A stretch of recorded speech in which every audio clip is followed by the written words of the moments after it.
Saat ini kita akan melihat rumah atau Dalem Hadiwijoyo, yaitu rumah dari Pangeran Hadiwijoyo, salah satu ketua dari Radia Pustaka dan putra dari Pakubuwono X.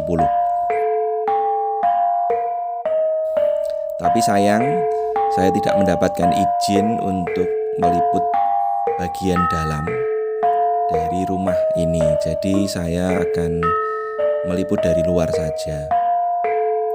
Rumah ini menjadi salah satu tonggak sejarah dari Museum Radia Pustaka dan cikal bakal berdirinya Universitas Saraswati yang kemudian dilebur menjadi satu, menjadi sekarang kita kenal sebagai Universitas Negeri 11 Maret atau UNS.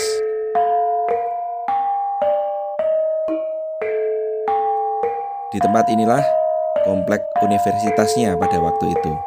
Tapi sekarang bangunan-bangunan ruang kuliah dan lain sebagainya sudah nggak ada, hancur lebur. Tinggal bangunan utamanya saja, itu pun dalam kondisi yang sangat memprihatinkan.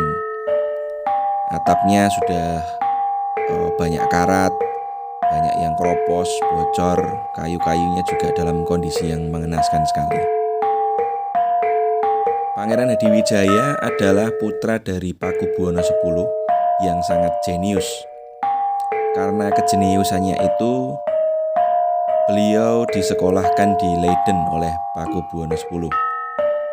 Tapi ternyata pangeran ini adalah pangeran yang sibuk dengan aktivitas di luar sekolahnya, seperti aktivitas organisasi dan juga aktivitas seni budaya lainnya. Akhirnya beliau tidak tamat sekolah, tidak sempat menyelesaikan pendidikannya di Leiden, pulang ke Indonesia. Oleh Pakubuwono X, beliau ditunjuk menjadi penasehat pengageng parentah keraton, seperti administrasi di keraton gitu. Jadi dia adalah penasehat administrasi di Keraton Solo.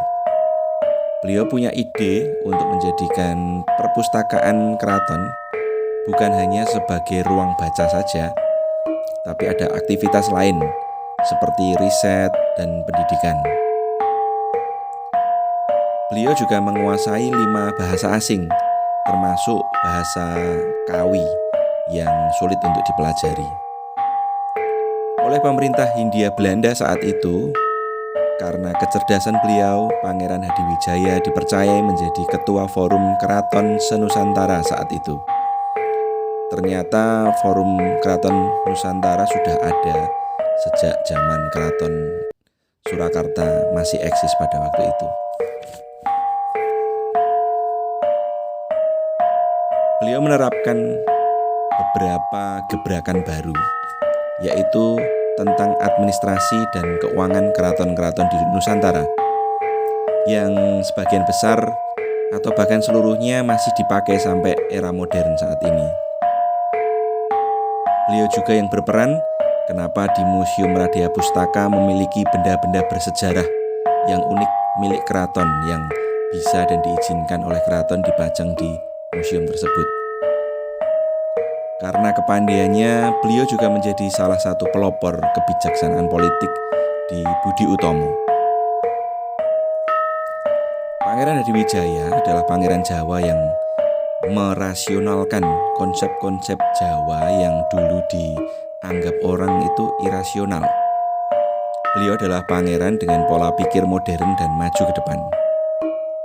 Contohnya begini, di keraton ada tari Bedoyo Ketawang yang sangat sakral, dan saat tarian itu dipersembahkan, penari Bedoyo Ketawang diyakini dalam tarian tersebut salah satu figur sentralnya adalah penguasa pantai selatan atau Ratu Kidul, turut hadir di situ. Tapi dalam tesisnya Pangeran Hadiwijaya, beliau membantahnya. Padahal beliau lahir dan tumbuh dalam lingkup tradisi itu. Bukan membantah tradisinya, tapi filosofi bahwa yang dimaksud Kanjeng Ratu Kidul adalah bukan sosok Ratu Kidul itu terus merasuki penarinya dan hadir di situ, bukan. Ini menunjukkan bahwa pola pikirnya sangat maju dan memodernkan pikiran-pikiran masa lalu. Tapi sayang sekali saat ini dalam Hadiwijayan tidak terawat, tidak bisa dilihat oleh masyarakat umum betapa rumah ini dulu adalah rumah yang memiliki sejarah yang sangat panjang dan sangat penting bagi kehidupan modern kita saat ini. Semoga di masa mendatang bangunan ini dapat dipugar, diperbaiki, dan dapat dimanfaatkan untuk kepentingan Kota Solo dan Indonesia.